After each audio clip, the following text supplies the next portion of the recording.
protesters that morning slowly grew to a crowd of 2,000. Reporters said the scene reminded one of bees swarming. The hands of the feminine mob would claw at the tops of the passing cars. When the American officers tried to disperse the crowd, they were met with bottles, rocks, and insults. Protesters even laid down on the tracks in front of the trolley cars to create a blockade. They were joined by men in what's called the Bath Riots, and they shut down this border for 2 days. And then all you hear is that the ringleaders are arrested, and a few of the men are publicly executed. As for Carmelita Torres, it appears like she was thrown in prison, and as historians, we don't know what happened to her afterwards. We've lost every trace. The fumigations didn't stop after the riots. In 1917 alone, over 100,000 Mexicans were deloused at the border. That same year, an immigration law made border procedures even more rigid. Immigrants at all points of entry needed to have a passport, take a literacy test, and many would have to pay an $8 head tax. And later that year, the U.S. Public Health Service laid down instructions for border agents about who should be kept out of the country. Imbeciles, idiots, feeble-minded persons, physical defectives, persons afflicted with loathsome or dangerous contagious diseases. The discriminatory policies at the border resembled horrific events elsewhere in the world. In fact, while researching this, David stumbled upon a detail.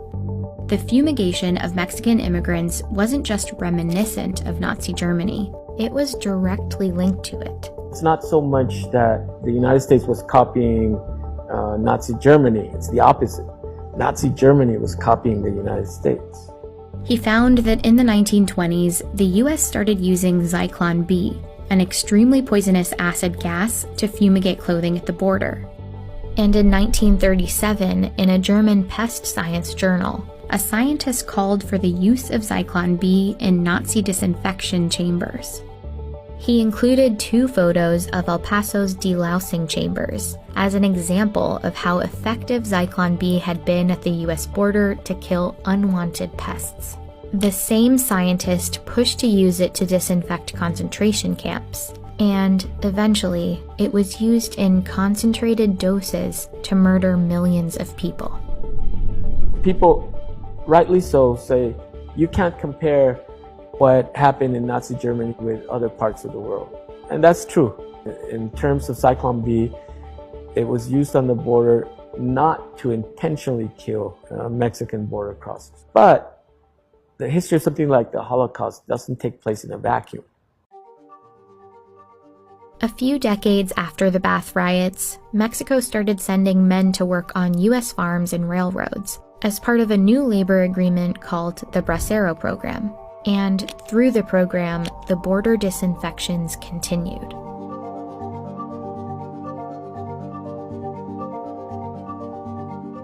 Here in this facility, some migrants were sprayed with insecticides. This time, it was a substance called DDT. Dichloro-diphenyl-trichloroethane.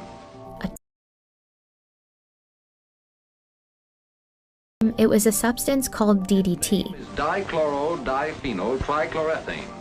A toxic pesticide which decades later would be banned for agricultural use by most developed countries. Repeated contact must be avoided. They were sprayed in the face, they were sprayed in their private parts, and they were stripped naked and inspected. And sometimes they're inspected like you would inspect livestock. First-hand accounts from immigrants in the program reveal how little they knew about the fumigations. So they talk about how humiliating it was, about why do they think we're so dirty? They all call it the white powder. I don't know if they necessarily were told we're spraying you with DDT, but they'll call it polvo, the powder. A miraculous white powder that is helping to win the war against disease. Many of the employees who worked in the facilities weren't given many details either. When I first started, my role was a clerk. I got the job mainly because I spoke Spanish. There was a hut in the area when they came in from the Mexican side that they were going there, and they had some sort of It was for lice, they said. It was, to disinfect for lice. And we never gave it much thought, but we did think, that's sort of like what the Nazis used to do, to the Jews. I had heard during lunch breaks that they would spray them, and sometimes there were comments from the men themselves that they would put a hose to them. I don't know if they knew what they were doing to them. I certainly didn't know, it was far-fetched from the world we lived in. It wasn't until the 1960s, when the Bracero program ended, that health authorities acknowledged the chemicals were dangerous and the baths and fumigations were finally discontinued.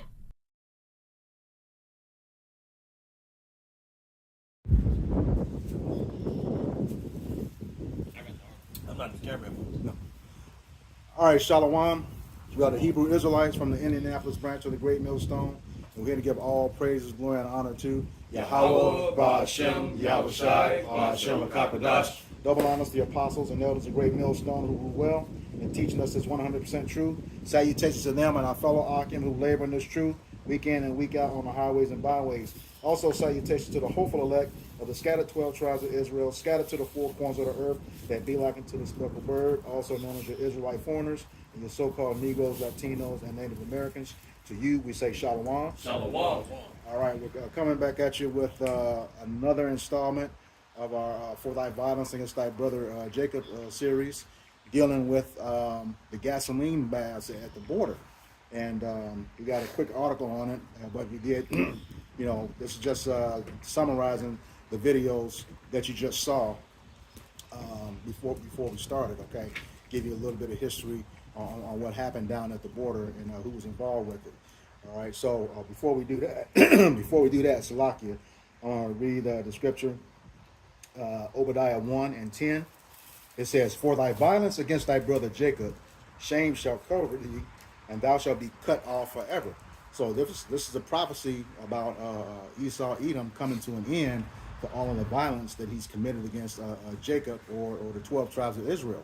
Okay, and he has worked hell on us, since we came under his rulership. And this whole story about the gasoline baths at the border is just another item where he did a lot of projection. A lot of stuff we find out about Esau, he was really the problem, okay? But he put that problem on Jake, just like he'll talk about black on black crime when, it's white crime on everybody for them. So-called, they mess with everybody, They just can't lead people along.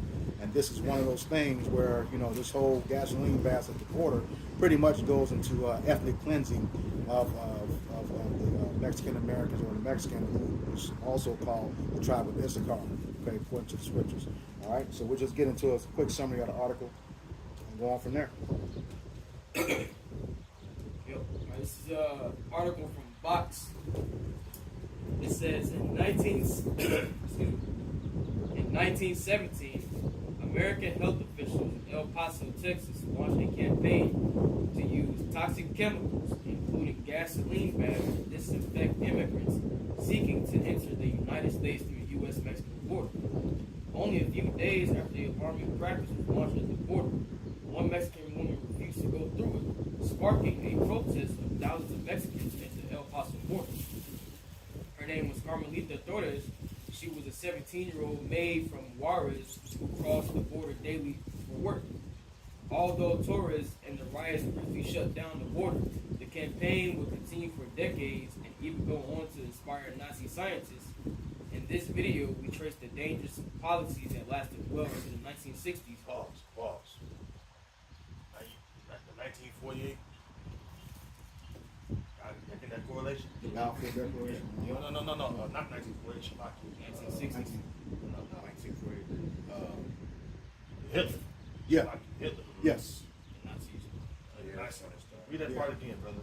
It says, although Torres and the riots briefly shut down the border, the campaign would continue for decades and even go on to inspire Nazi scientists. Now you see why they made up this. I can't say the word. You know what I'm talking about. whole- small hats. Yeah. They're using Jake oppression, affliction to fit them. Yep. Right. You know what I'm saying? Go ahead, buddy. It says, That's important to know that. Mm-hmm. It's important to know that. Go ahead, Because buddy. they said the Nazis got their torture methods from the United States. And then a lot of the stuff they're like, oh hell no, you know, this is whack, this is crazy. But you know, they still did their thing, you know. But it comes to mind, Deuteronomy 28, the curse will be a sign upon us. Yep. I Yep. was listening to this documentary on it.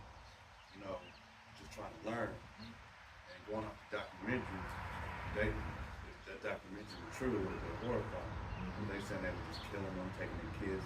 They were tricking them into getting on these buses and taking them to camps, just slaughtering them all over. And they was like, it was over. So like 2 million. Of just children. The number always change, brother. Yeah. That's good.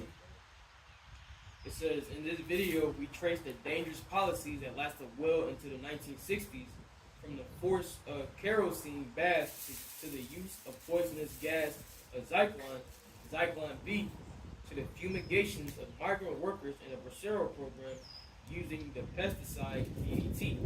It says, watch the video above to learn more about this long history of toxic chemicals at the border.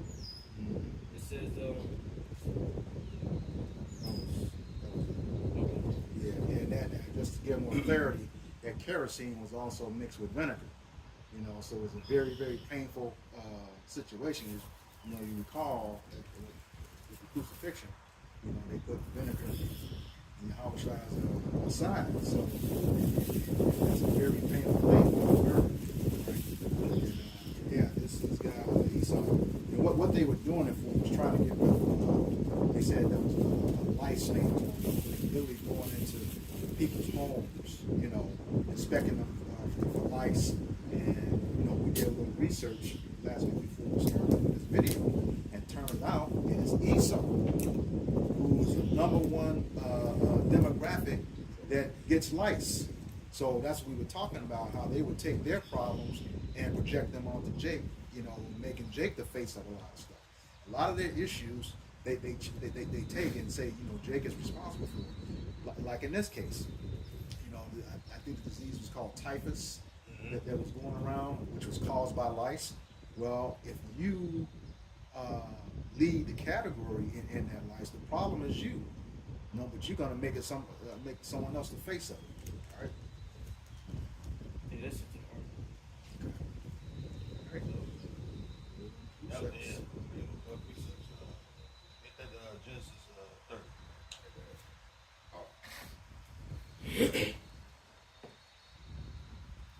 And see that prevents it. See, somebody get I always get Jeremiah 33. Yes, I mean, I'll get your See, that proves that the so-called Mexicans are Israelites. Get that Jeremiah 50 first. Yep, this Because is, the Lord didn't leave no tribe unpunished. Right. We all had to endure this captivity together. So we all went through that affliction together. And this scripture gonna prove it. Bring it out. Yep, this is Jeremiah chapter 50, beginning in verse 33. Thus said the Lord Yahweh of hosts, the children of Israel and the children of Judah were oppressed together. It says the children of Israel and the children of Judah were oppressed together. Let's show you that the northern tribes punished with the southern kingdom. You know, and they act like, you know what I'm saying, they just better than Jake. No, you're the same. You know, this is why Esau treats you like that. Yep. You know, you're not no friend of Esau. You his enemy. And that's why Esau, every time he uses shit out of Issachar for hard labor. And then he show you he's using nickel. Yep. In his eyes. I mean, this whole thing is a straight atrocity. How could you trust that Esau after doing something like this? You know. They was dying. And really, they don't want to tell the whole thing. They was dying of this shit. Yeah. And on the side note, that goes to show you that, you know, this Babylon that's being spoken of in Jeremiah 50 is talking about modern day America. See, because the last time we were oppressed together as a nation was in ancient Egypt. Mm-hmm. See, and we know that the northern tribes, mainly the northern tribes, went into the Assyrian captivity, Medo-Persian, Southern Kingdom, as well as Greek and Roman captivities. Right. So also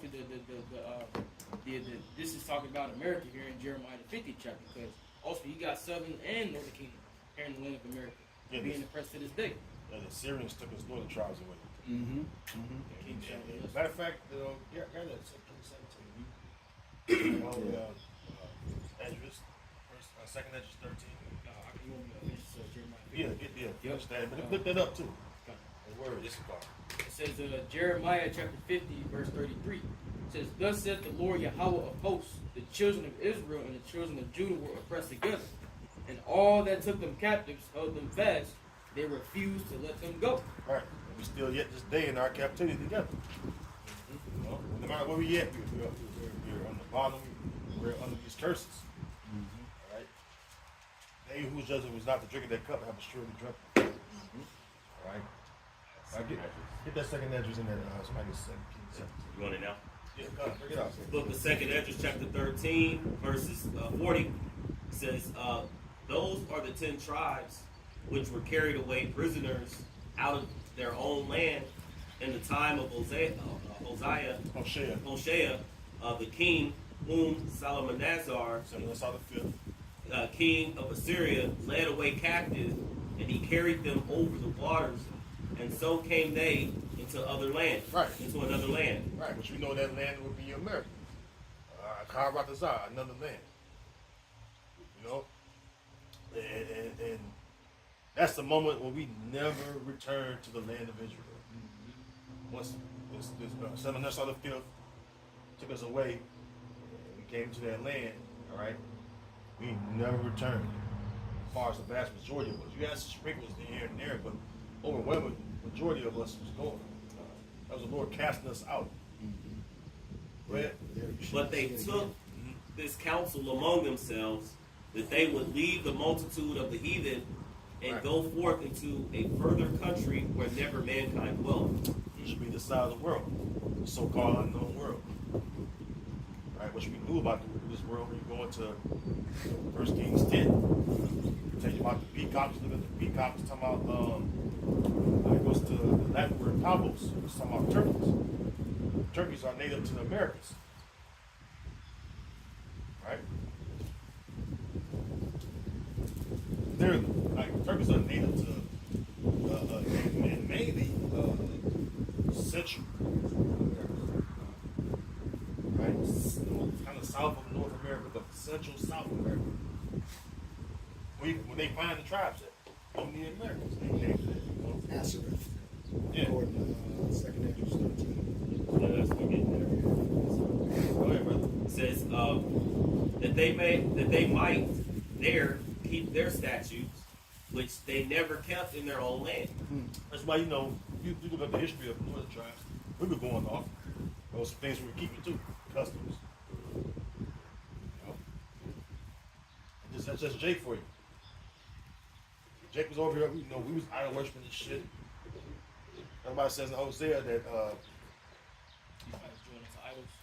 that too. You get that too, but it's the 5th chapter of Hosea. It speaks about the sins of Israel not hid from the Lord.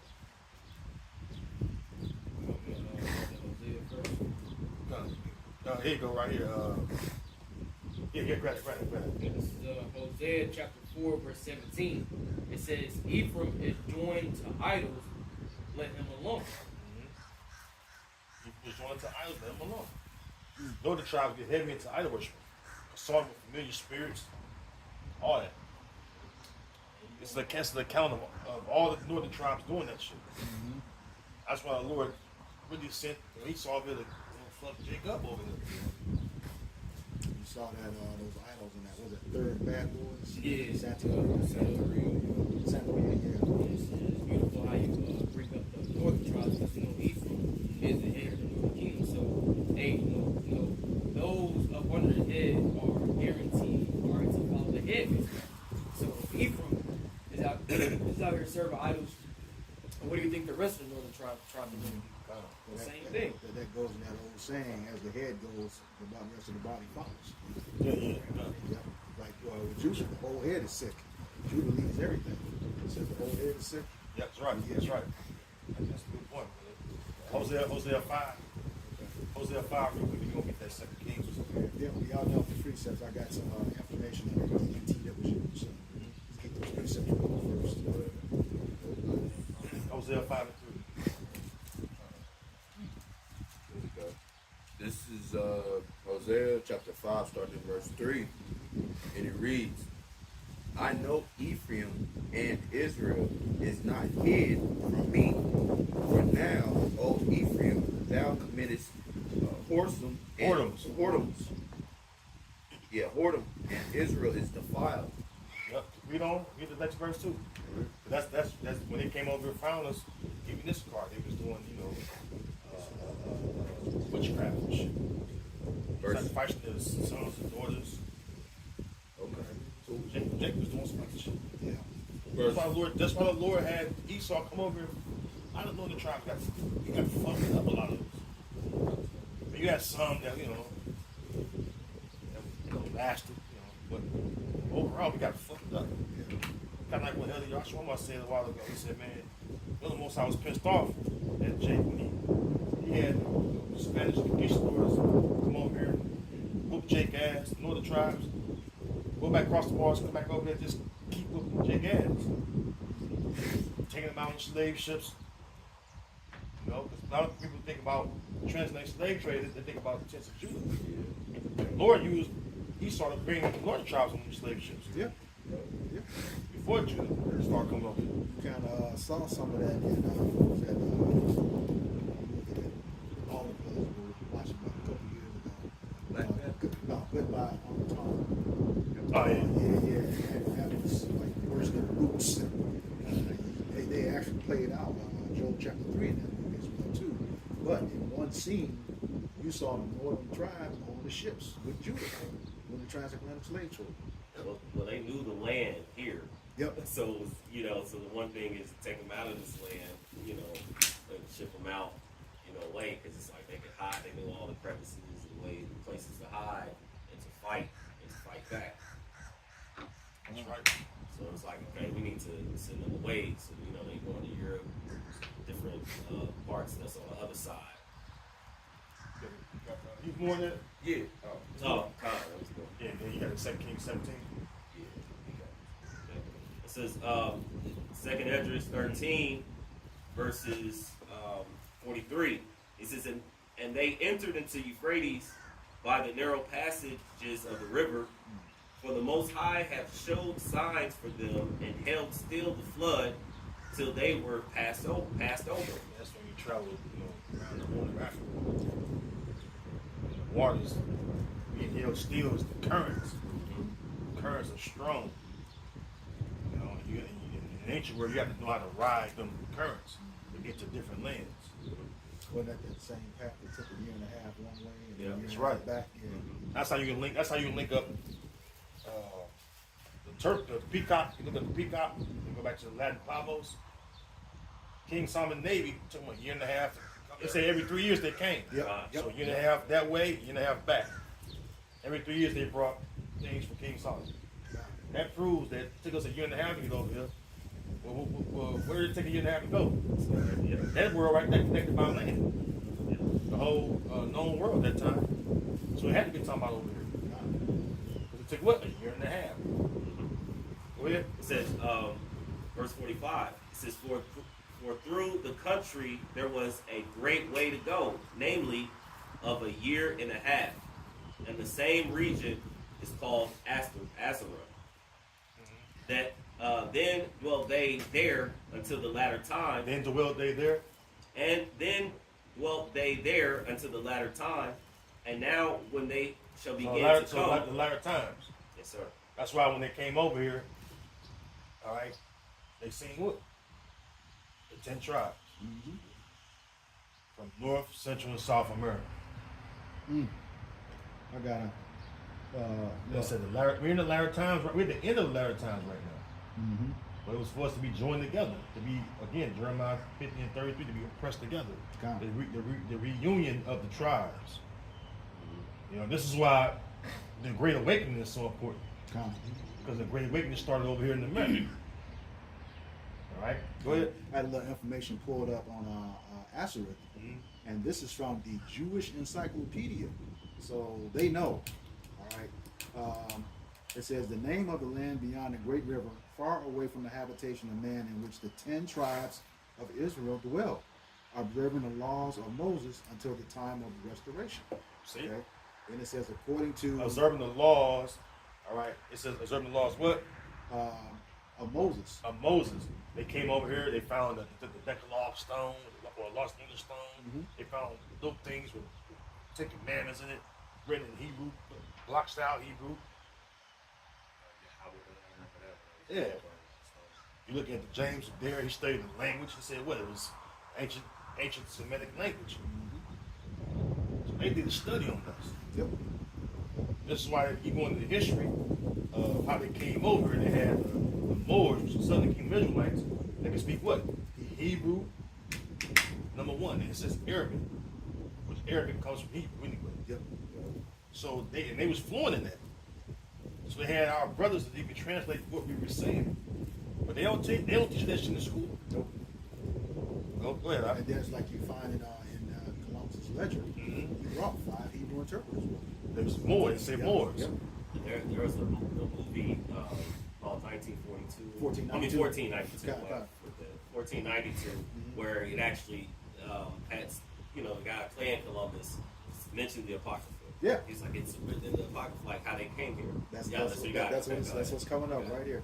Okay, start back at the top. The name of the land beyond the far great river, far away from the habitation of man, in which the 10 tribes of Israel will dwell, observing the law of Moses until the time of restoration, according to, now they have 4th Esdras, 13 and 45, but we know in the 2nd Esdras, 13. It says Columbus identified America with this land. So they use the scriptures to find it. Yep. And to bring it all in, bring it back into Issachar, that Decalogue stone out there in New Mexico, I believe it is. And so that land, you look when you know the geographical land, or location. Most of this west part of this land was Issachar, so-called Mexican land. So it makes sense that lost English stone was found out there. And what they have on the 10 Commandments. Yep. This is why when they know we caught on to it, they start scribbling shit out. Yeah. They start scribbling shit out because they like, oh, they know this shit. They know that they are the Israelites of the Bible. So they started scratching out like Esau do. He destroyed things. Knocked the noses off and stuff. Yeah. He destroyed things so you can't know. But once it got out, it was over with. Yep. Because the Lord was waking us up. And this is why even the apostles and the elders, they go into that. Matter of fact, the elder Kazak went out there and he looks like read it, fluent. There was a dude like an Edomite before Elder Kazak went out there. He read it fluently. He said it's the name of their God. Yep. Their God is Yahweh. Yahweh. Speckled bird.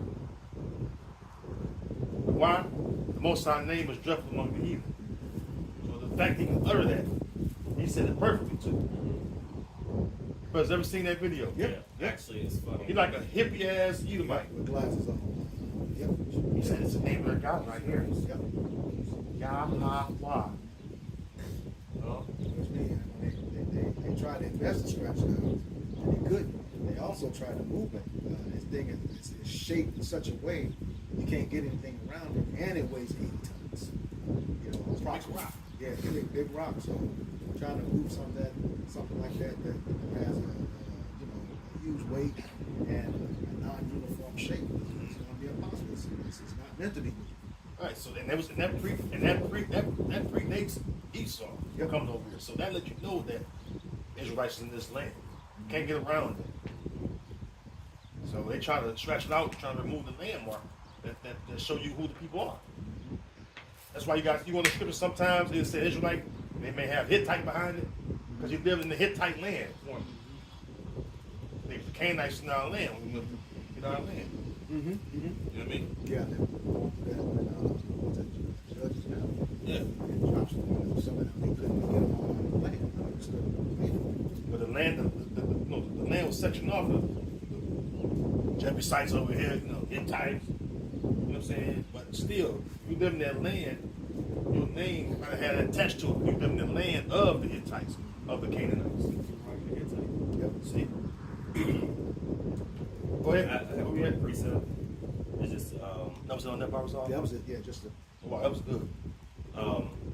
It's just quick, very quick. It's Proverbs 22, verse 28. It says, "Remove not the ancient landmark which thy fathers have set." And also, scripture also say, "Curse be he that remove not their landmark." Not supposed to do that. All right, bring it out. Back in Hosea chapter. That's no. You go with some. Go to 2 Kings. Okay. This is 2 Kings. No, chapter 2. Matter of fact, Slakia.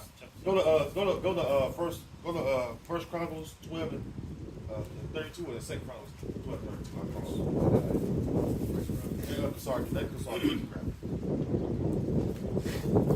We're speaking about the so-called vessels. We gotta get to the characteristics of the vessels. You know, they got the Decalogue stone, the Lost Bonus stone, between the Israelites, but there's characteristics that go with them. Somebody get that definition of Issachar. Oh, they know that too. Go ahead, brother. First Chronicles chapter 12, starting verse 32, and it reads, "And of the children of Issachar, which were men that had understanding of the times, to know what Israel ought to do, right. The heads of them were 200." So it says Issachar. Read it again. All right. We start from the top. Yeah. And of the children of Issachar, which were men that had understanding of the times. Men that had understanding of the times. Going to the history of Issachar, they was the ones that, can observe the lunar cycle, the moon cycle. Somebody get that too. Issachar was good. Sirach 43. But Issachar was good at that, telling time. Without having, we didn't have no watches back then, clocks. They able to do that. And then when I learned this truth, I question them. Like, man, I could tell the time without knowing the time and the thing. Yeah. Oh yeah, my grandfather, he can tell you what time it is exactly, bro. And dead serious, man. All of them knew that. That's right. Yeah. So bring out that real quick. So we're gonna go back to where you at, Kazar? Yeah. This is Sirach. Because watching the lunar cycle, especially bringing in high holy days. Yeah. So Issachar had a responsibility for that. They got look, we got so many days for the new moon coming, the Sabbath, the new Sabbath. We got the feast coming up. You know what I mean? The Day of Atonement, whatever. They was perfect at that. Everybody had a job to do. Remember, the children of Israel were made to serve Yahweh Bashim Yahweh Shai. So we are to serve in some way. Levites had their portion of serving, the priestly duties. So we service, man. This is Sirach or Ecclesiastes chapter 43, beginning at verse 6. It says, "He made the moon also to serve in her season for a declaration of times and a sign of the world." Right, and start to look at that. Man, this, okay, we get Israel together, let them know, the heads, whatever. We sound this message so that y'all know this is coming in. Passover coming up. Gotta get ready to get your unblemished lamb, male of the first year. You know what I mean? Go ahead. It says, "From the moon is the sign of feast." Sign of feast. Issachar told you when the feast come up. Go ahead. It says, "A light that decreaseth in her perfection." That's all we get on there, brother. Go back to first precept. Come. This is in the Apocrypha, the letter of Jeremiah 1:60. And it says, "For sun, moon, and stars, being bright and sent to do their offices, are obedient." Okay? So even though we know that Esau sought to change times and laws, he couldn't do it. That's how he, like I said, Issachar was able to do that. They're going to be obedient and hold their offices no matter what he does. Even with the daylight savings, the changing the calendar from 354 days to 365 days, with a leap year and all that, involved too, they're going to be obedient. That's how we can keep it today. A part of so-called Aztec, a part of the so-called Aztec, which is so-called Issachar heritage, they had the Aztec calendar. Yeah. Yep. In the backyard, I was just pulling it up. You also have the Mayan calendar, which was the whole phenomenon of the 2012 collapse. They were all going based off of, Issachar. It's the Mexican, Guatemala, Honduras, and El Salvador, actually.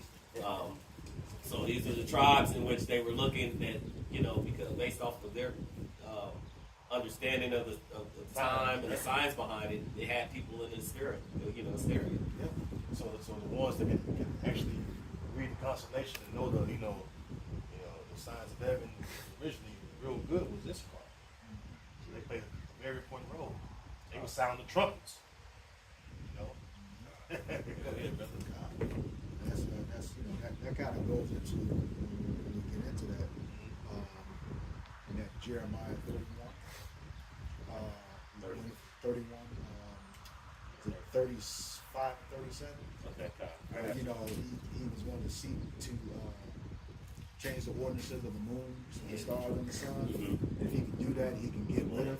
Yeah, we can go ahead and this book of Jeremiah, chapter 31, verse 35, says, "Thus said the Lord Yahweh, which gave the sun for a light by day, and the ordinances of the moon and the stars for a light by night, which divided the sea when the waves thereof roar. The Lord of hosts is his name. If those ordinances depart from before me, thus said Yahweh, Ba'ashem Yahushai, then the seed of Israel also shall cease from being a nation before me forever." God, see, when you think of that, this is you speaking as a man, that's another reason why he was trying to get rid of Issachar, get rid of Israel altogether. Because we know they're trying to block out the sun. Before the fake moon landing, you had Project A119, NASA Project A119, which is where they tried to send a nuke to the moon. A lot of people don't know that. They tried to send a nuke to the moon and blow it up. So here again, by doing that, they were going great lengths to try to get rid of Jake. And we just saw with Elon Musk, that just proved that they never went. Because he sent that rocket up and couldn't break the firmament. So, and to back your point up as well, they know that the spirit of Yahweh Ba'ashem Yahushai is going to come back upon these same men in the last days, so that they would remember themselves, in the land in which they were scattered, all the places in which they would be. So that's like the elders bringing out, the spirit of being able to know the signs and the times. That spirit would come back upon his people. And they knew. So they wanted to completely destroy that. Somebody look up the word. Go to Genesis 30. I got it. Name. Yeah, read the scripture. I got the name. Got it. I have the name. All right, I read 30. You pull up the name. It's the book of Genesis, chapter 30, verse 18. He says, "And Leah said, Most High have given me my hire, because I have given my maiden to my husband," and she called his name Issachar. Issachar. No. Our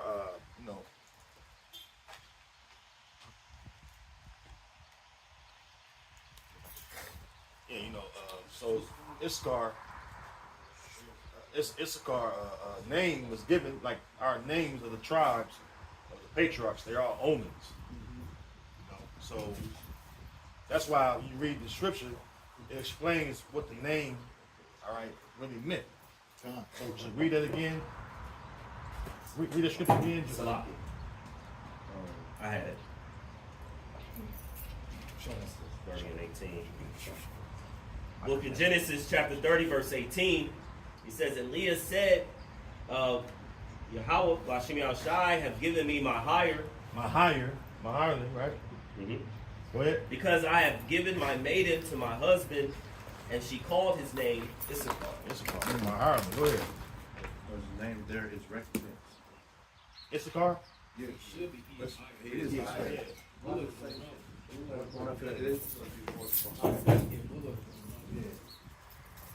What's going on? Yeah. Yeah, we know. That's why the scriptures explain it. Yeah. This scar means Yishashkar, he's higher. Yep. You know. And they you know, that's that digital shit. They changing up shit. Oh yeah, yeah. I used to have the 1611, the literal 1611 digital, and then they changed the Greek saying Yesu into Jesus. I got rid of it. You know, that false name. But Issachar is my hierarchy. Now you go to Genesis 49. Somebody go to Genesis 49. I got it. But whoever got to read it. This is Genesis 49 and 14. It says, Issachar is a strong ass couching down between the two. Strong ass. Strong ass. Ass or donkey, same thing. All right, it's a mule. You don't think of it as a mule. It's literally a mule. It's a small mule, but can do big mule work. That's how Issachar is. They can do, a lot of them small in stature. Got some tall, but a lot of them small in stature. They can do big work. They can do some mighty work. You be like, man, they getting down like ants and shit.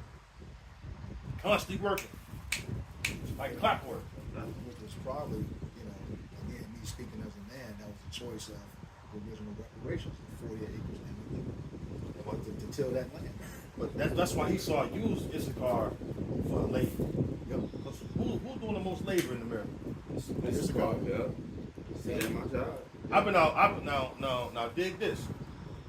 I used to do loads out here out west. Out west, the main workers out there. You got some Southern Jakes out there. And some other northern tribes. The further west you go, you're gonna see mainly Issacharite workers. They in Starbucks, they in the truck stops. You know, they the construction workers, they the ICE agents. They the fucking California State Police, Arizona State Police. You know, they out there. You see them break down the roof. Yeah, I turn into a low yard, or get a trailer, you know, whatever. Issachar the gate. Hey, what's up, bro? You pick it up, you know, and they be right there, bro. They be, and it's like, damn, man, it's like they ain't never left. No matter how hard you start trying to push them down, we just said that read that again in Genesis 49, Kazar. All right. Genesis 49 and 14, it says, is Issachar is a strong ass couching down between two burdens. And they got it. They got the hardest working conditions. All right, and they got the really fucked up living conditions. They work hard, man, and that's why when they really take like an old house, whatever they can get their hands on, they build it up. Yeah, they remodel it, the whole I've seen Issachar build some shit up. Matter of fact, Issachar, they the main fucking builders, man. You want a house done? You want an outdoor deck, patio deck? They do that shit in half a day. I know Issacharites paint your house in the whole day. Top to bottom, in and out. They got fucking the best equipment. They investing money to get the work done. A lot of them got them fucking vans, man. Work vans. They got work vans, work trucks. Everything they do is about work. I found it in the blue letter in 30 and 18. I clicked on my hire, and it's Shashkar, which is, you know, it says hire and wages. I know how we pulled it up Issachar, it like was off. So it goes Shashkar, and then of course we got Yah is he. So Yah is Shashkar. Even when you were carrying the You guys dig for it. You saw the devil. Dig for it. That was good. That was too hard. Because they got this also in the Hebrew Chaldean lexicon. When you go to the bottom, it says he is wages, or he brings wages, which that goes into Issachar. He is hired. And they got shitty wages. They got shitty wages. Issachar getting paid much. put them shovels together, and they build on top of that. I've seen 5 and 6 Israelite families in the house, man. Yep. And they work at the same fucking job. The men work the same job, but eventually start branching out. He help him with his house. He help him with his house. You know what I'm saying? It's a trickle down thing. They got a good system. Yeah, you know. And yet, you have Donald Trump trying to kick him out, build a wall and shit. See, that's how you know, man. Hey, without Jake, man, Esau ain't gonna have no fucking kingdom. Nope. This place will collapse overnight without this cigar alone. Well, you saw, Most Jakes don't know fucking work. I was gonna say, you saw what happened in Florida, changed that law, talking about undocumented, you would get arrested. Issachar left those jobs, man, and nobody else, they couldn't do the farm work, they couldn't do the building, nothing. Those guys lost so much money so fast, it wasn't funny. My old precept.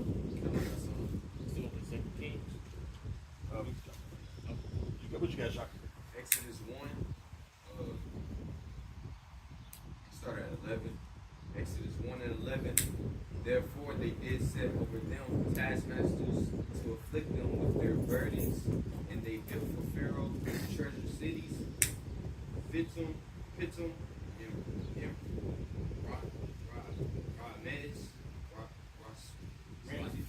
Ramses. But the more they afflicted them, the more they multiplied and grew, and they were grieved because of the children of Israel. So now somebody get now that's a good precept, brother. That's when we was a nation in under the old Egyptians, right? Somebody get Revelation 11. Because you're speaking of the Egyptian captivity. That's why this place is known as spiritual Stockton. Because somebody matter of fact, before you read it in Revelation, get Exodus 20 and 1. You have to know what Egypt means, man, or what it meant for us. You know? That's right. We're gonna read it, brother. That's what it is. Somebody hold that Revelation still. This is Exodus 20, beginning at verse 1. Wind blowing, somebody have to talk loud. The book of Exodus chapter 20, beginning at verse 1.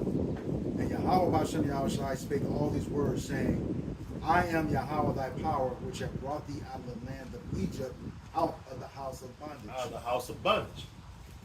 That's why Revelation 11:8 says what? This is the book of Revelation, chapter 11 and verse 8. It says, and their dead bodies shall lie in the street of the great city, which spiritually is called Sodom and Egypt. Yeah, spiritually in Egypt again. It feels just like Egypt all over. Brother Shot, you read in Exodus 1, made to serve hard bondage. Jake served hard bondage here. You learn to shoot like, damn, this really is like Egypt again. It was just slavery in Egypt. And the house of bondage. It's mentioned again. This is the house of bondage again for us right now. It says in Baruch 3 and 8 that behold, we are yet today in our captivity, where we are subject to payments. You know? Go ahead, brother. Also, it's mentioned second Ezra 1 and 7 too. I am not, I even he that brought them out of the land of Egypt from the house of bondage. Right. So, and it's, you might as well get 2 Ezra 15. I will not suffer them to will in the land of Egypt. Because though we're in the spiritual Egypt, and we have to go through this bondage, the Lord ain't gonna suffer us to dwell here anymore when He come and return and redeem us, man. But that starts with the remnant, which is before that happened, as far as we can be delivered from our enemies, the Lord gonna gather His elect, man, and the rest of the 1/3, man, from this fucking Egypt we're in, this bondage.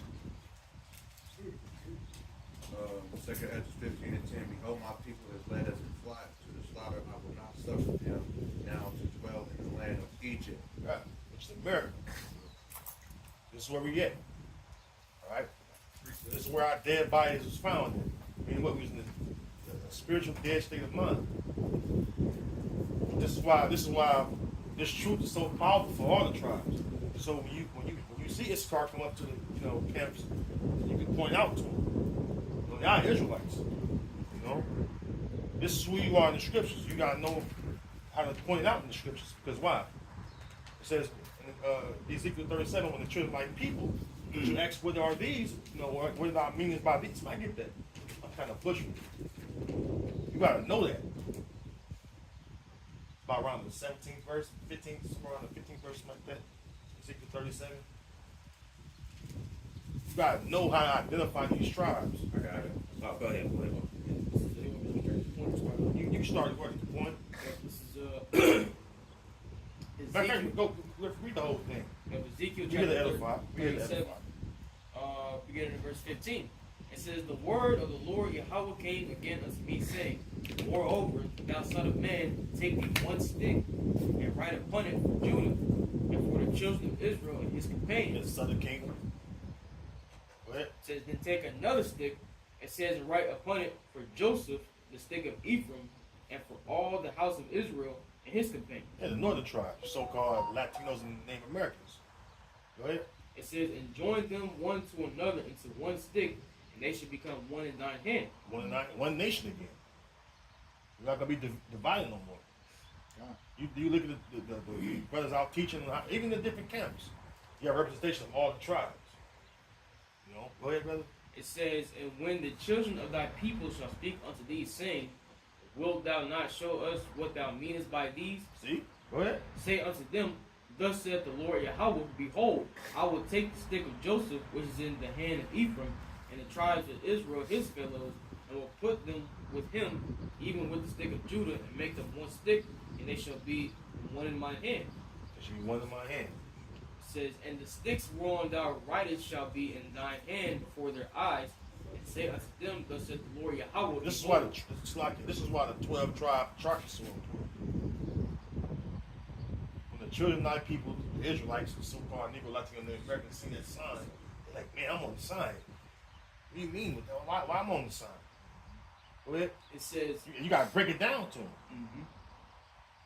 You know, go ahead. It says, behold, I will take the children of Israel from among the heathen, whether they be gone, and will gather them on every side and bring them to the land, and I will make them so part of basically waking up the people. You got to let them know that hey, we're getting ready to gather us up and take us back to our land.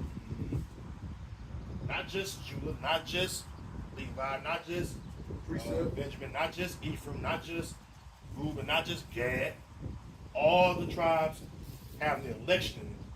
It says 12,000 of each tribe, right? And then you have the rest of the 1/3. Yeah, Revelation 7. Come on. It says, and I will make them one nation in the land upon the mountains of Israel, and one shall be king to them all, and there shall be no more two nations, and neither shall they be divided into two kingdoms any more at all. Yeah, that's it. That's all you need, brother. Because right now, because even still to this day, you know, Jake, you fucking have an evil eye towards your brother, man. I experienced that. You know, this car didn't like me. I was dark, I was light, you know. Summertime, I'm dark as shit. Get cold, I'm light, I'm a little light brown. I was a nigga in their eyes, so it is what it is. With a long fucking ponytail down my back. Fucking nigga though. Because Esau. And I always knew they was like related somehow to us. Mm-hmm. Yeah. That's why when we unite in this truth, it'd be more of a good time to just fellowship one another, the different tribes that you can get along with. Yep. Now you're brothers again. You realize, man, yo, we the same nation of people, bro. And then you come together under the banner of Yahweh Shem Shai, this truth, this knowledge. You know, you're able to, console your brother now. You know? You got something, brother? No, I was just gonna say you're right. You know, my whole time in school and college, I got along with Issachar real well, and even to this day, you see at the gym and stuff. Issachar always around. We always talk. But the older ones, it was the older ones. Yeah, young was always cool. Yeah. But that's proved though, and then you learn they do the same shit. Issachar be hooping and shit. They be playing baseball and football. Funny as hell. Even the wickedest do the same shit. What you got?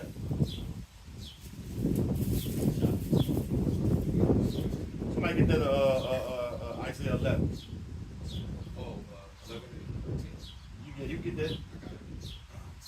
What you said. This is Isaiah chapter 11 and verse 13. It's like, this is the book of Isaiah chapter 11 and verse 13. It says, the envy also of Ephraim shall depart, and the adversaries of Judah shall be cut off. Ephraim shall not envy Judah, and Judah shall not vex Ephraim. There you go. And that's why even like your family, or even your tribe, son of the tribe, they see you come together with all the rest of the tribe, teach this truth, people are like, what the fuck they got going on? They can't perceive what's going on. They're like, man, you treating them better than us. But it says in Matthew 12, you know that my mother, my brother, my sisters, them that do the will of my Father, the same are my mother, brothers, and sisters, So it's a different kind of love. We cling to one another. Precept. So bring it up. Jeremiah 3 and 18. In those days, the house of Judah shall walk with the house of Israel, and they shall come together out of the land of the north. The land of the north, North America. Somebody hold Jeremiah 50. Oh, that's true. Somebody hold Jeremiah 50. You know what I want? Jeremiah 50, about the fourth verse. Read it, start again, shocking. Jeremiah 3 and 18. In those days, the house of Judah shall walk with the house of Israel, and they shall come together out of the land of the north, to the land that I have given for inheritance to your fathers. Yeah, so there you go, man. So now we getting back to that article, man.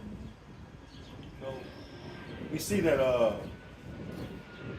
Issachar had their portion of their slavery or bondage. All right. That's why Issachar, they learn this truth. I love to see them, clinging to this knowledge, because they realize that, man, we have to suffer this affliction, all right? But now we got this knowledge. We know that who our enemies are, and it's not our brethren, but Esau, the so-called white man, the one that have afflicted us. He's our oppressor, just like he oppresses the other tribes. All right. That evil eye is turned from Jacob. You learn this knowledge. Yep. You know what I mean? Those sincere brothers, you know what I mean? Go ahead. You want me to call one? Jeremiah 15 and 4. Yeah. This is the book of Jeremiah, chapter 50, verse 4. It says, in those days and in that time, saith the Lord Yahweh Shem Shai, the children of Israel shall come. They and the children of Judah together, going and weeping, they shall go and seek the Lord Yahweh Shem Shai their power. See? So, and not Issachar be cussing out Esau too now. Yep. Hey, the Lord putting that spirit on Issachar. Go ahead, you know what I'm saying? Esau. Cuss their ass out. And righteous, because why? Esau afflicted them. Precept. It says that in Isaiah 10 that they should not stay upon them that that smote them. Read it. Isaiah chapter 10 and 20. And it shall come to pass in that day that the remnant of Israel, and such as are escaped of the house of Jacob, shall no more stay upon him that smote them, right, but shall stay upon the Lord, the Holy One of Israel, in truth. And Issachar, they realized that, hey, you forced us to put white on our paperwork and shit. We ain't your people. We know the truth now. We know we Israelites. We brothers with these black and native. That's how. Hey man, that's how you know y'all about to start working on the tribes. You know what I mean? So you got something? Yeah, I just want to go into that. Talking about what Esau has done. Going back into what that DDT was doing. Yeah, that's it. And this is just effects of the DDT on the body and what they're doing. It says to the nervous system, swallowing large amounts of DDT can cause tremors, seizures, and excitability, but these effects go away after exposure stops. Here's the one of the key things. The neural system is important. Yeah. It goes to your brain, your bodily function. Go ahead. It says DDT and its metabolites may disrupt the endocrine system and affect reproductive system. So that's, it's pretty much killing any further offspring. Yep. It's like a secret sterilization. Yeah, well, that's what, that video at the beginning of this one, it was saying. It was a eugenics program they were trying to do with that stuff. And that happened real heavy in the so-called Latin culture. Yeah. They were sterilizing the Latin tribes heavy. And they were doing so Planned Parenthood. Yeah. For the Southern Kingdom, they had sterilization, secret sterilization. All right, for the Latin tribe. Yep. A lot of them was consuming shit that they didn't even know they was sterilizing the women in men. Yep. That's how you know that Egypt was one. Did you read that in the Exodus where it said, let it deal with them with wives and multiply? Yeah. You ain't got to get it, but ultimately that same sentiment is here today. Well, we've been saying every installment of this series, they're using the same playbook over and over and over again. Okay, you have the same culprits, the U.S. government or the so-called white one. In either case. Right. Yep. It says for the liver, DDT can cause increased liver weight, hepatocellular hypertrophy, microsomal enzyme induction, and hepatocellular tumor induction. I'll put that in the link so you can look that up. Cancer. That's the next one. Carcinogen. That's the next one. Cancer. Exposure to DDT and its breakdown producing DDE may be associated with an increased risk of liver, pancreatic, and breast cancer. Okay. Other health outcomes, exposure to DDT and DDE may also be associated with fetal loss. A lot of Latin women be having breast cancer. This day, man. Urogenital birth defects, decreased semen quality, okay, spontaneous abortion, impaired neural development in children, shorter duration of lactation and child growth. Then it had a few questions. What does DDT do to the human body? It says it has been shown that DDT and metabolites have adverse effects on various organs, tissues of mammals, including the nervous system, liver, kidney, reproductive, endocrine, and immune systems. That was genocide going on in the border. Yep. Fucking genocide, man. And you devils had the nerve to try to make it part of your little hoax and shit. Yep. That's why I'm glad this article came out. Go ahead. It says, what happens if you inhale DDT, and we know they were spraying it on. It says studies in DDT exposed workers did not show an increase in cancer. However, it has been determined to be a probable human carcinogen, which you just said earlier. It's a carcinogen by the Department of Health and Human Services, the International Agency for Research on Cancer, and the Environmental Protection Agency, EPA. And you know when they get involved, there's some shit going on. We just had those chemical spills late last year. That'll change everything. Once the EPA gets involved, take over your land, everything, which that's what they want to do. Which they full of shit anyway. Yeah. They come out. It's because you got to think about it, it's a government agency. They come out and they already knew shit was fucked up. This is the land, water. See, they always attacking Jake's neural system. That's why people think of the sword. They think about guns, pistols. They got chemical swords too. Yep. Yep. Biological weapons. Biological weapons. That's it. Go ahead, brother. Yeah, this is the last one. Is DDT and extremely toxic? And it says DDT is highly carcinogenic, toxic, and hazardous, but indirect exposure is relatively non-toxic for humans. Chronic exposure of DDT can affect reproductive capabilities, embryo or fetus, and breast cancer. And we know that this wasn't indirect. This was purposely done for this. And so they were held back, just like you said earlier. Eugenics.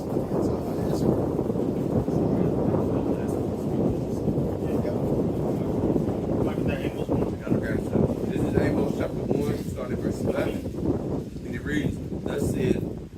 says, the Lord, for 3 transgressions of Edom, and for 4 Edomites, yep.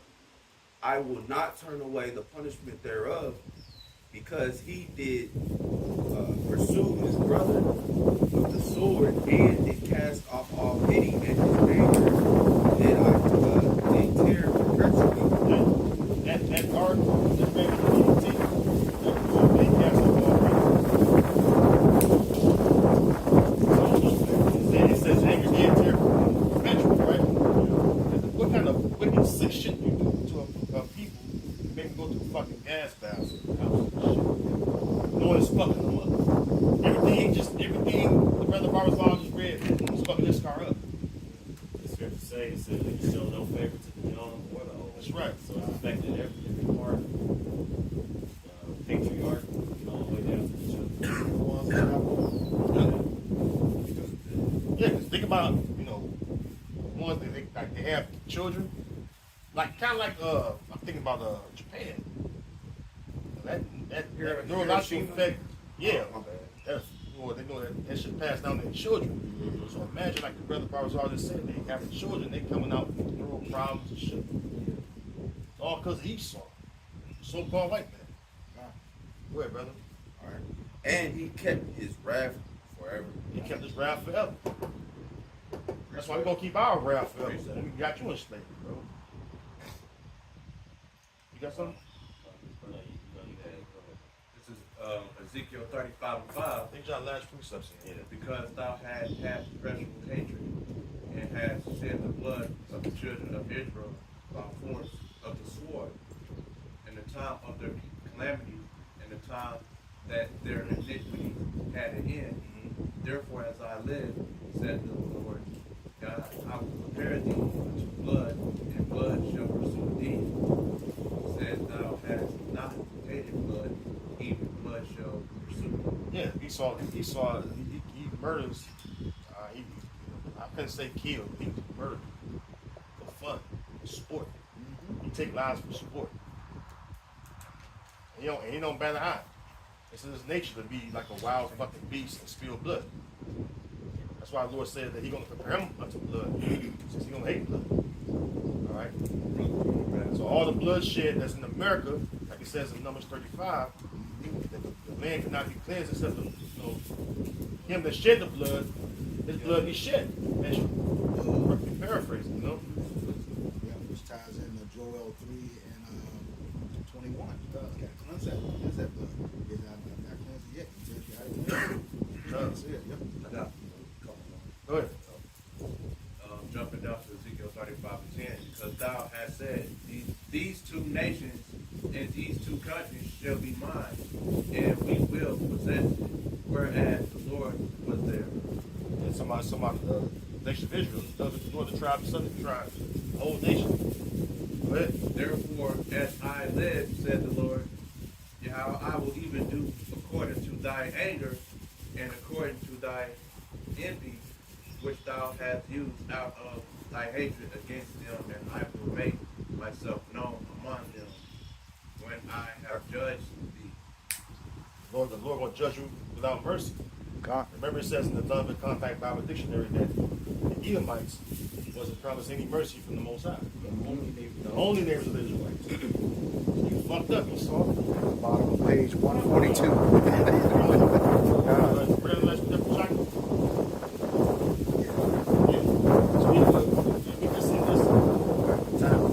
All right, so with that, we hope this lesson was edifying for the elect body of the nation of Israel. Once again, I'm going to give all praises, glory, and honor to Yahweh, Hashem, Yahushai, Hashem, Kakadash. Double honors to our apostles and elders of Great Millstone who were well in teaching us this 100% truth. Salutations to them and our fellow Akim who labor in this truth week in and week out on the highways and byways. Also salutations to the hopeful elect of the scattered 12 tribes of Israel, scattered to the 4 corners of the earth. If you like into the speckled bird, to you we say Shalom. Shalom. Kwam Yasharala. Shalom. Shalom.